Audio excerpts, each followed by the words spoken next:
Good afternoon, welcome to business lunch. ఇవాళ ఉదయం నుంచి ప్రారంభం నుంచి నష్టాల్లో ఉన్న స్టాక్ మార్కెట్స్ లో ఇప్పుడు అమ్మకాల ఒత్తిడి మరింత అధికమైంది. సెన్సెక్స్ సుమారుగా 200 పాయింట్లు, నిఫ్టీ 58 పాయింట్ల నష్టంతో ట్రేడ్ అవుతున్నాయి.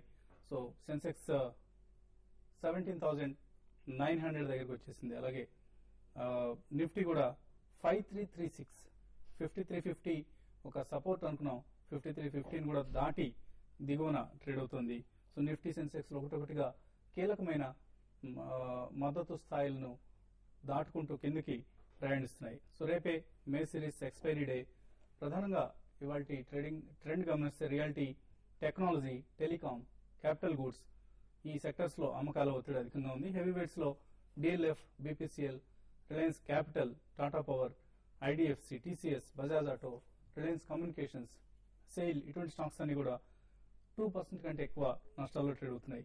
సో Q4 రిజల్ట్స్ ఘోరంగా రావడంతో డిఎల్ఎఫ్ 2 years లో లెవెల్ దగ్గర ట్రేడ్ అవుతుంది. లాస్ట్ 1 week లో ఈ స్టాక్ 7% పైగా నష్టపోయింది. అలాగే గెయినర్స్ లిస్ట్ ఒకసారి చూస్తే Jindal steel, HDFC, Tata Motors, Sterlite industries ఇటువంటి స్టాక్స్ చాలా నామినల్ ప్రాఫిట్స్ లో ట్రేడ్ అవుతున్నాయి. ఇవాళ coal India, Cain India, Tata steel ఈ 3 ప్రధాన కంపెనీలు రిజల్ట్స్ ప్రకటించబోతున్నాయి. కమాడిటీస్ లో కాపర్ కొంత లాభపడింది, 0.4% లాభంతో ట్రేడ్ అవుతుంది. సో ప్రధానంగా యూరో బలహీనపడుతూ ఉండడంతో డాలర్ ఇండెక్స్ కొంచెం మళ్లీ పుంజుకుంటోంది. సో ఇది ప్రధానంగా కమాడిటీస్ మార్కెట్స్ ను ప్రభావితం చేసే అంశం. మార్కెట్స్ సంబంధించిన అంశాలపై మాట్లాడేందుకు అనలిస్ట్ సిద్ధంగా ఉన్నారు. సో సెన్సెక్స్, నిఫ్టీలు ఒకటొకటిగా సపోర్ట్ లెవెల్స్ దాటుకుంటూ కిందకి ప్రయాణిస్తున్నాయి. సో ఇక ఎక్కడ స్ట్రాంగ్ సపోర్ట్ ఉంది అనిపిస్తుంది మీకు? 5350 మేజర్ సపోర్ట్ ఉండిందండి. వన్స్ 5350 కిందకి రావటమే మనం చూసాం. అలాంగ్ విత్ యూరోపియన్ మార్కెట్స్ కూడా వీక్ గా ఓపెన్ అవడం తోటి మన మార్కెట్స్ లో కాస్త సెల్లింగ్ అగ్రెసివ్ అయ్యారనమాట. కాబట్టి క్లియర్లీ ఇవాళ 5350 ఎండ్ ఆఫ్ ది డే దాని కింద కనుక క్లోజ్ అయితే Nifty all the way 5260, 5240 level వరకు కూడా స్లైడ్ అయ్యే పాసిబిలిటీ ఉంది. అండ్ జనవరి లోస్ ఒకసారి రీటెస్ట్ చేసే పాసిబిలిటీ ఉందని ముందు నుంచి వార్న్ చేస్తానే ఉన్నాం మనం. ఎప్పుడైతే 5480 కిందకు వచ్చిందో నిఫ్టీ అప్పటి నుంచి అదే పాసిబిలిటీ ఇప్పుడు కనిపిస్తుంది అనమాట. అయితే ఇవాళ along with other stocks like Infosys పైన యూఎస్ జస్టిస్ డిపార్ట్మెంట్ ప్రోబ్ చేస్తుంది అంటంతో ఇన్ఫోసిస్ కూడా దాదాపు 75 రూపీస్ పడిపోవటం. And couple of other stocks కూడా లైక్ ఎల్ఎన్టీ రీసెంట్లీ సపోర్ట్ ఇచ్చింది లాస్ట్ థర్స్డే, ఫ్రైడే. ఎల్ఎన్టీ కూడా ఇవాళ దాదాపు 2.5% అట్లా పడిపోవటం. కొన్ని front line index based stocks అన్ని కూడా వీక్ అవటంతో ఇండెక్స్ బాగా వీక్ అవుతుంది. అయితే సెలెక్ట్ స్టాక్ స్పెసిఫిక్ మూవ్మెంట్ మిగతా సైడ్ కౌంటర్స్ లో మనం చూస్తున్నాం. బట్ ఓవరాల్ గా బ్రాడ్ మార్కెట్ బ్రెడ్త్ కూడా చూస్తూ ఉంటే కనుక బేసికల్లీ కన్విక్షన్ అనే కాకుండా ల్యాక్ ఆఫ్ ఇంట్రెస్ట్ కూడా అనమాట. ఎందుకంటే in all probability next big triggers ఏమైనా డెవలప్ అయ్యే వరకు మార్కెట్ లో లార్జ్ పొజిషన్స్ తీసుకోవడానికి కూడా ఎవరు అన్విల్లింగ్ గా ఉన్నారనమాట. అందుకని చెప్పేసి మార్కెట్స్ ఇట్లానే స్లో పాయిజన్ లాగా స్లో అండ్ స్టడీగా వీక్ గా మూవ్ అయ్యే పాసిబిలిటీ ఉందన్నమాట నెక్స్ట్ కపుల్ ఆఫ్ డేస్ కూడా. Maybe markets next Tuesday, Wednesday నుంచే కాస్త బెటర్ షేప్ లో ఉండొచ్చు. ఇటు అండమాన్స్ అండ్ అదర్ ప్లేసెస్ లో కూడా మాన్సూన్ ఇనిషియేట్ అయ్యింది అని ఇనిషియల్ రిపోర్ట్స్ వచ్చిన తర్వాత జనరల్ ఫోర్కాస్ట్ మాన్సూన్ మూవ్మెంట్ ని బట్టి మార్కెట్స్ తిరిగి కాస్త ఫార్వర్డ్ ఎక్కి వెళ్లే పాసిబిలిటీ కనిపిస్తుంది. బట్ మేబీ డబుల్ టాప్ అయితే కనుక జనవరిలోని రీటెస్ట్ చేసినట్టు స్లైట్లీ హయ్యర్ బాటమ్ కూడా అనమాట. తిరిగి ఇక్కడ 5340 దాకా వస్తే కనుక ఒక డబుల్ టాప్ లాగా 58 దాకా జూన్ సిరీస్ లో ఒకసారి ర్యాలీ అయ్యే పాసిబిలిటీ ఉంటుంది. బట్ 58 లెవెల్ అంటే కూడా కరెంట్ లెవెల్స్ నుంచి దాదాపు 400 పాయింట్స్ అనమాట. బట్ అంత పెద్ద ర్యాలీ రావాలంటే కనుక definitely macro economic atmosphere favourable అయితేనే వస్తుంది. But otherwise broad trading range of 5200 to 5500 లో లాకప్ అయిపోవచ్చు నెక్స్ట్ ఫోర్త్ నైట్ వరకు మార్కెట్స్ అనిపిస్తుంది. సో F&O లో రోల్ ఓవర్స్ పరిస్థితి గమనిస్తే అంత హోప్ఫుల్ గా కనపట్లేదు. సో మార్కెట్స్ జూన్ సిరీస్ కూడా డల్ గానే ఉంటుందని ఎక్స్పెక్ట్ చేసినట్లు ఉంది.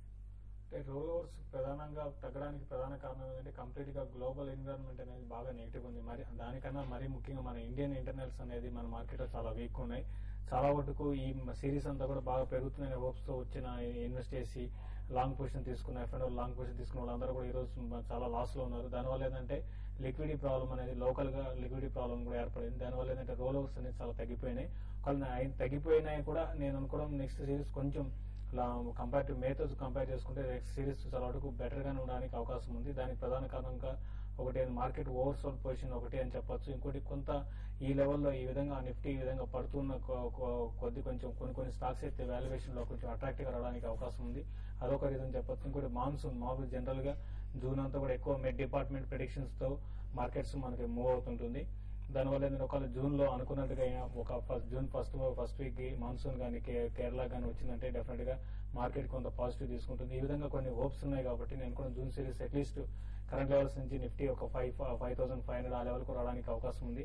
అంతకుమించి మేజర్ గా పెద్దగా పెరిగే అవకాశం కూడా కనపడలేదు.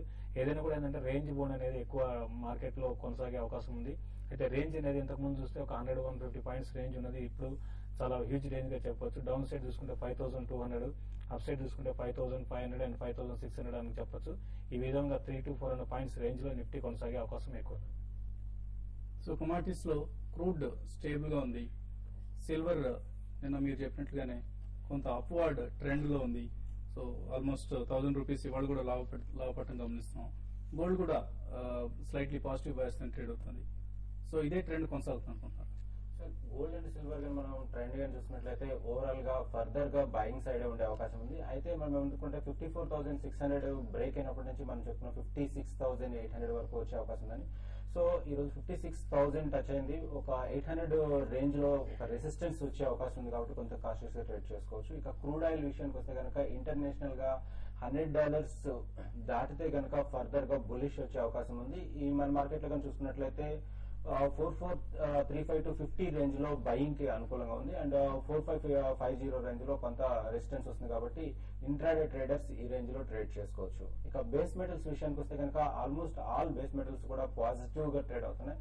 కాపర్ విషయానికి వస్తే కనుక 404 స్టాప్ లాస్ పెట్టుకొని బై చేసుకోవచ్చు. 411 దాకా వచ్చే అవకాశం ఉంది. సో కాలర్స్ కొంతమంది లైన్ లో ఉన్నారు. పవన్ కుమార్ హైదరాబాద్ నుంచి. పవన్, హలో, నమస్తే అండి. నమస్తే అండి. నమస్తే అండి.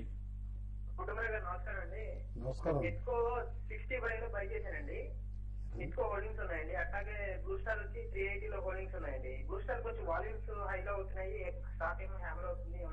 హోల్డింగ్ చేయించారా ఎగ్జిట్ అవ్వమంటారు? ఈ రెండింటి గురించి కుటుంబ సజెషన్ ఏమనుకోవచ్చు? నిట్కో టైల్స్ అండి. అవును, నెట్కో ఓకే అండి. ఓకే అండి. అంటే ఒక్కటండి నిట్కో టైల్స్ లో ఏంటంటే అలా రియాలిటీ కూడా డివర్ట్ చేస్తున్నారు. దాంతో వాల్యూ అన్లాక్ అవుతుంది అంటతో లాస్ట్ 2-3 మంత్స్ లో కాస్త యాక్టివిటీ పెరిగిందనమాట. అండ్ స్టాక్ కూడా సస్టైన్ అవుతుంది ఇర్రెస్పెక్టివ్ ఆఫ్ అదర్ ఇటు ఇన్ఫ్రా ప్రొవైడర్స్ అనమాట. లైక్ మిగతా సెరమిక్ టైల్స్ కానీ అదర్ టైల్ కంపెనీస్ లాగా కాకుండా యాజ్ ఆఫ్ నౌ అయితే హోల్డ్ చేయమని చెప్పేసి చెప్తానండి నిట్కో. వేరే బ్లూ స్టార్ మాత్రం మనం క్లియర్లీ చూస్తున్నాం లాస్ట్ 1.5-2 మంత్స్ నుంచి కూడా క్లియర్ డౌన్ ట్రెండ్ డెవలప్ అయింది అనమాట. And along with other capital goods companies అనమాట. ఇది కూడా రా మెటీరియల్ కాస్ట్ బాగా ఇంపాక్ట్ అవడం చూసాము. దాంతో రిజల్ట్స్ కూడా అంత ఎంకరేజింగ్ గా లేవు అనమాట. కాబట్టి మేబీ ఈ సీజన్ ప్రాఫిట్స్ మాత్రం బెటర్ గా ఉండొచ్చు. ఎందుకంటే usually all these air conditioning companies summer quarter బాగుంటుంది. That is will be first quarter of 2011-12 అనమాట. మేబీ అప్పుడు ఒక పుల్ బ్యాక్ ర్యాలీ వస్తే కనుక జూన్ ఎండింగ్ కానీ జూలై ఫస్ట్ వీక్ లో కానీ అప్పుడు ఎగ్జిట్ అవడం బెటర్. నెక్స్ట్ కాలర్ కరీంనగర్ నుంచి చంద్రయ్య. చంద్రయ్య గారు నమస్తే అండి. సార్, నేను డిఎల్ఎఫ్ 222 రూపీస్ లో తీసుకున్నాను సార్. అయితే కుటుంబరావు సార్ గారిని అడగాలనుకున్నా సార్, ఇది హోల్డ్ చేయొచ్చా ఇలాగే సార్? అదేవిధంగా ఐడిబిఐ కూడా 135 లో తీసుకున్నాను సార్. సో డిఎల్ఎఫ్ కు ఎక్కడ సపోర్ట్ ఉంది? 200 రూపీస్ కూడా దిగువకు వచ్చే అవకాశాలు కనిపిస్తున్నాయి. డెఫినెట్లీ పాసిబిలిటీ ఉందండి. ఎందుకంటే మనం వాన్ చేస్తున్నాం అనమాట. లాస్ట్ 3-4 వీక్స్ లో 3 స్టాక్స్ రెసిలియంట్ గా ఉన్నాయి ఈ రియల్ ఎస్టేట్ లో. That is DLF, HDIL, Indiabulls Realty అనమాట. అయితే ఓన్లీ స్పెక్యులేటివ్ బిల్డప్ అవుతుంది. మేబీ హెచ్డిఐఎల్ సస్టైన్ కావచ్చు కానీ మిగతా రెండు సస్టైన్ కాకపోవచ్చు అని అనుకున్నాం. డిఎల్ఎఫ్ రిజల్ట్ కూడా చూసాం. డెట్ ఇంకా పెరిగింది అనమాట. ఇన్ఫాక్ట్ తగ్గటం కంటే కూడా. కాబట్టి ఇప్పుడు ఎఫెక్టివ్ డెట్ కూడా డిఎల్ఎఫ్ దాదాపు 12,500 crores ప్లస్ అయిపోయింది. కాబట్టి నేను అనుకుంటాం స్టాక్ ఫర్దర్ వీక్నెస్ జనరేట్ అవడానికి పాసిబిలిటీ ఉంది. అండ్ సైకలాజికల్ గా 200 లెవెల్ కిందకి వెళ్తే కనుక stock definitely all the way up to 150-160 levels కూడా క్రాష్ అయ్యే పాసిబిలిటీ మనం రూల్ అవుట్ చేయలేము. ఎందుకంటే లార్జెస్ట్ కంపెనీ అయినా సరే ఇంట్రెస్ట్ కాస్ట్ పెరుగుతున్నాయి, డెట్ ఎక్కువ ఉంది. కాబట్టి అన్లెస్ కంపెనీ తగ్గించుకునే వరకు మాత్రం డెఫినెట్లీ ఆన్ లాంగ్ డౌన్వర్డ్ జర్నీకి ప్రిపేర్ అయ్యే ఉండాలి కౌంటర్లో అని చెప్పేసి అని అనుకోండి. సో సాధ్యమైన త్వరగా డిఎల్ఎఫ్ నుంచి ఎగ్జిట్ అయ్యే ప్రయత్నం చేయండి. ఐడిబిఐ మాత్రం బెటర్ దాన్ ఎక్స్పెక్టెడ్ రిజల్ట్స్ వచ్చినాయండి. ఇటు ఈక్విటీ క్యాపిటలైజేషన్ రీక్యాపిటలైజేషన్ కూడా అయిపోయింది సెంట్రల్ గవర్నమెంట్ ఇన్ఫ్యూజ్ చేసిన ఫండ్స్ తోటి అనమాట. బట్ డెఫినెట్లీ ఇప్పుడు ఎవర్షన్ ఉంది బ్యాంకింగ్ స్టాక్స్ కి, especially after state bank fourth quarter performance తర్వాత కూడా maybe bank stocks next 1-2 quarters లో ఎన్ఐఎంస్ బాగా సఫర్ అవ్వచ్చు అనే ఎక్స్పెక్టేషన్స్ ఉండటంతో కూడా కాస్త స్టాక్స్ కి దూరంగా ఉంటున్నారు. బట్ డెఫినెట్లీ మీరు 9 months to 12 months వ్యూ తోటి ఉండేటట్టయితే కనుక స్టాక్ ని హోల్డ్ చేయమని చెప్పేసి చెప్తాను. అండి ఇప్పుడు ఒక చిన్న ర్యాలీ కాదు, చిన్న బ్రేక్ కాదు, కొంచెం పెద్ద బ్రేక్. ఐఐటి రిజల్ట్స్ సీజన్ ఇది. సో బ్రేక్ తర్వాత కలుసుకుందాం.